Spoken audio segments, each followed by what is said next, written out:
Now let's talk about range.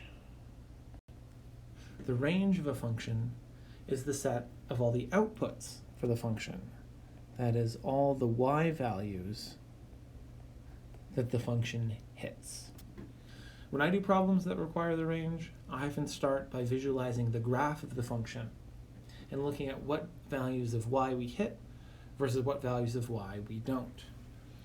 Unfortunately, we don't have any hard rules that tell us where our function is defined, so it really helps to visualize the graph first. Find the range of 2 times x minus 6 squared minus 3. We can recognize this as a transformation of the function y equals x squared. Specifically, we're taking this function and shifting it right 6 units. We're stretching it out by a factor of 2, and then we're lowering it 3 units. If we look at just the base function, which is x squared, we can see that it's only defined for positive values of y. Specifically, y is greater than 0. Y is greater than or equal to 0.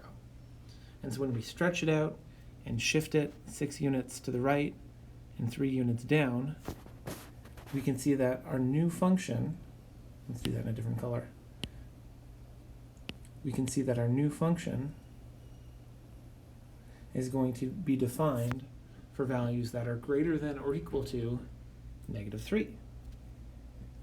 And so we could write our range is y is greater than or equal to -3, or in interval notation, going from -3 up to infinity, since it's just going to keep on going up. We'll notice that no matter what values of x we plug in, we'll never get this to equal -4 or -5 or anything smaller than -3.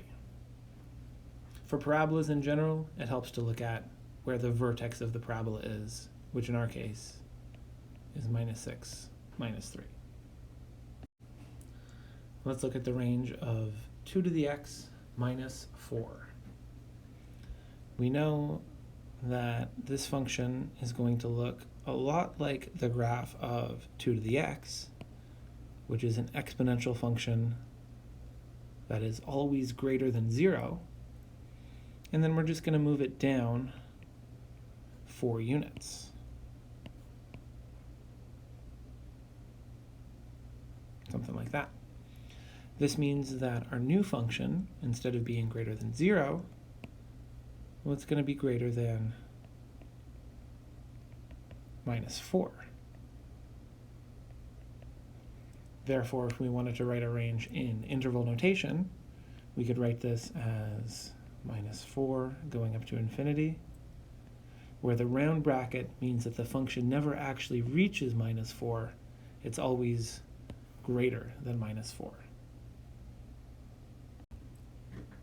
One thing to think about is how the domain and range of a function are related to the domain and range of its inverse.